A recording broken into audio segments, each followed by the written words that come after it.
It's December 2nd, 2010, and the International Federation of Association Football, or FIFA, gathered in Switzerland to announce which country would host the 2018 and 2022 World Cups, and they had assembled a powerful audience. Here's former U.S. President Bill Clinton, who was there to back the U.S. bid. And here's Prince William working on behalf of England's bid.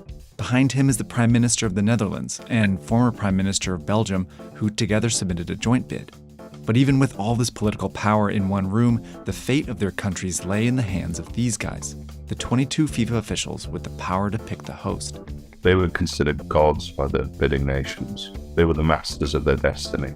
But many of these men have been accused of abusing their power, and this was the moment they took it a step too far. 2018 FIFA World Cup, ladies and gentlemen, will be organized in Russia. 22 FIFA World Cup is Qatar.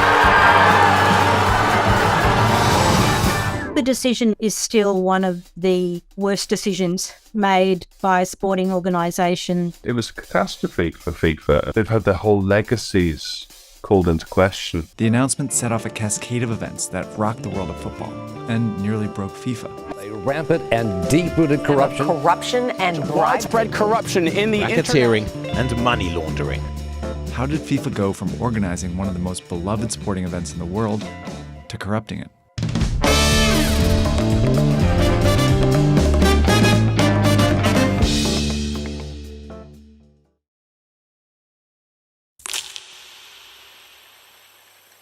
ready. In the early 20th century, football was already super popular, mainly in Europe and South America, where national teams had begun playing each other. So a group of officials in France formed FIFA in 1904 to oversee these competitions and promote the sport. In 1930, inspired by the Olympics, they decided to start their own tournament. The first question was, who would host it? Out of FIFA's 44 member countries at the time, 6 placed bids to host it. FIFA's Congress, made up of one representative from each country, was put in charge of voting for a winner. But really, this vote was a facade. So there was no bid contest as such. It was effectively decided behind closed doors by a bunch of committee men. Eventually, FIFA awarded Uruguay the rights to host the first World Cup, and it was a fitting place to do it. Uruguay had just won the last 2 Olympic gold medals in football, but it also agreed to pay for a lot, including the travel expenses of other teams, and share the profits with FIFA. In July 1930, 13 teams came together to play. Uruguay beat Argentina in the finals, and FIFA made a solid profit, mostly from ticket sales. The World Cup was a success. Over the next couple of decades, FIFA decided to rotate the tournament between Europe and South America.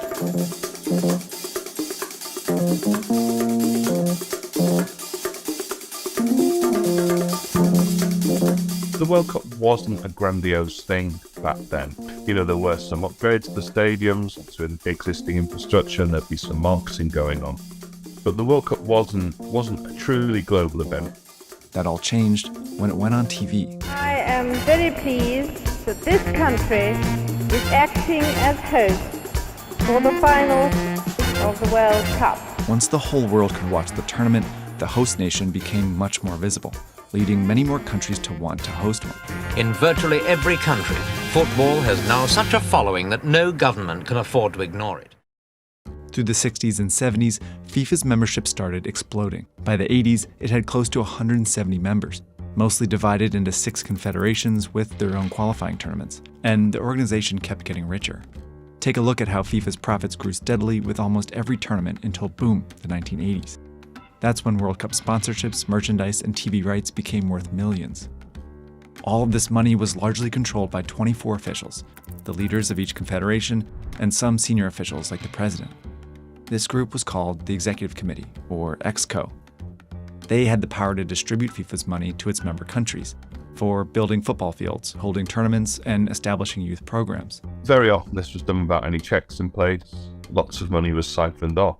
You know, a development money kickback became almost standard practice in certain parts of the world. FIFA leaders began using corrupt practices to gain and retain power. The corruption that went on suited the 2 presidents. Havelange was nakedly corrupt and he took bribes. That's well documented. Sepp Blatter was very different. He was addicted to power. There was a cabal of nakedly corrupt committee men within FIFA, and Mr. Blatter ignored their excesses because he relied on their support to keep himself in power.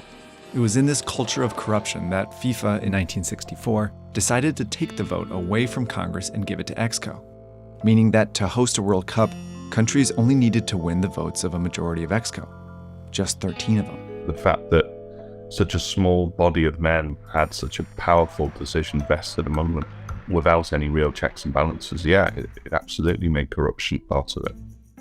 FIFA's corruption wasn't a secret, but they had moved their headquarters to Switzerland long ago, and that meant their finances couldn't really be traced to confirm corruption, at least for another decade. The 2006 World Cup bid was the most competitive in FIFA's history. It had previously begun accepting bids from countries outside of Europe and South America. It awarded hosting rights to the US in '94 and South Korea and Japan in 2002. For the 2006 World Cup, 5 countries wanted to host it, and for good reason.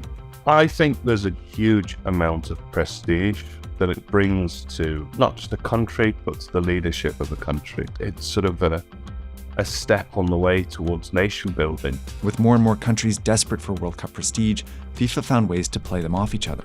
The bidding countries spent millions of dollars on a 2-year gauntlet of PR events to impress FIFA, and tried to outdo each other by promising new stadiums, hotels, infrastructure, and lucrative TV offers. This became the well-known public-facing side of the bidding process. That was the start, I think, where the World Cup became really very heavily politicized. When the 2006 vote came to a close, Exco chose Deutschland. thanks to one voter abstaining at the last moment. Journalists had later revealed that Germany had bribed at least 4 Exco members for their votes, including the official who abstained. It was the first publicly reported incident that revealed FIFA had another layer to its bidding process that involved cutting deals with Exco members under the table. Because of a lack of criteria that governed where the World Cup was going to go, the old men who sat on its executive committee were wined and dined and indulged for a significant period of time, and in some cases, quite handsomely remunerated. And it happened again for the 2010 World Cup bid, which South Africa won. Allegations would later emerge that it too had paid Exco members for their votes. This shadier side of the bid was becoming vital to winning, and in the next 2 bids, it would destroy the legacy of the World Cup. In the lead up to this announcement, FIFA had decided that the 2018 Cup would be in Europe. 4 bidders emerged. England, with its expansive infrastructure, was the heavy favorite. For the same reasons, the US was the favorite among 5 bidders for 2022.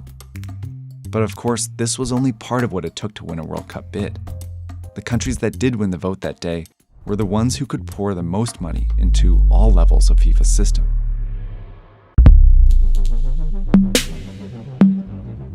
People often overlook Russia. Russia's very much at the forefront of everybody's mind. As long as someone like Vladimir Putin were behind it, then they were always going to be very competitive in that process. This is Bonita Murciades. She saw the World Cup bidding process from the inside while working on Australia's bid that same year. They had the capacity, they had the technical capability, they had the facilities. Russia pledged to spend $10 billion and the use of 16 stadiums. But equally important was the fact that they stacked their bid with rich, influential, and well-connected people. The head of the Russian bid was Igor Shuvalov, the Russian sports minister and the president of the Russian Football Association was also heavily involved, and that they brought in some of their oligarchs to help support it financially, such as Abramovich. What does that tell you? It tells you we've got money. We've got basically fuck you money. We can do what we like. And they did. Exco member Rafael Salguero would later admit that he agreed to accept $1 million for his vote from Russia, and Jack Warner allegedly received $5 million for his. Russia was using the full weight of its government, corporations, and connections to win every layer of the bid process, just as FIFA had designed it. And they weren't the only ones. The reason why I thought Qatar was always a possibility was this wasn't just about the World Cup for them. It was the government seeing this as an important step in their nation building. So they really, really wanted it, and they had deep pockets. At first glance, Qatar's bid was a long shot. It's a fairly small country with a football team that's never qualified for the World Cup. it was also too hot for football. Temperatures could reach 50 degrees in the summer. And in 2010, Qatar only had one major city and one stadium big enough for a World Cup game. But what Qatar did have is some of the largest natural gas reserves in the world, with an enormous amount of wealth, all controlled by the country's emir, Hamad bin Khalifa Al Thani. And they were willing to use it to win the 2022 bid. It pledged to spend an astonishing $200 billion on infrastructure and build 12 brand new air-conditioned stadiums, a bid other countries couldn't match. And they didn't forget about Exco.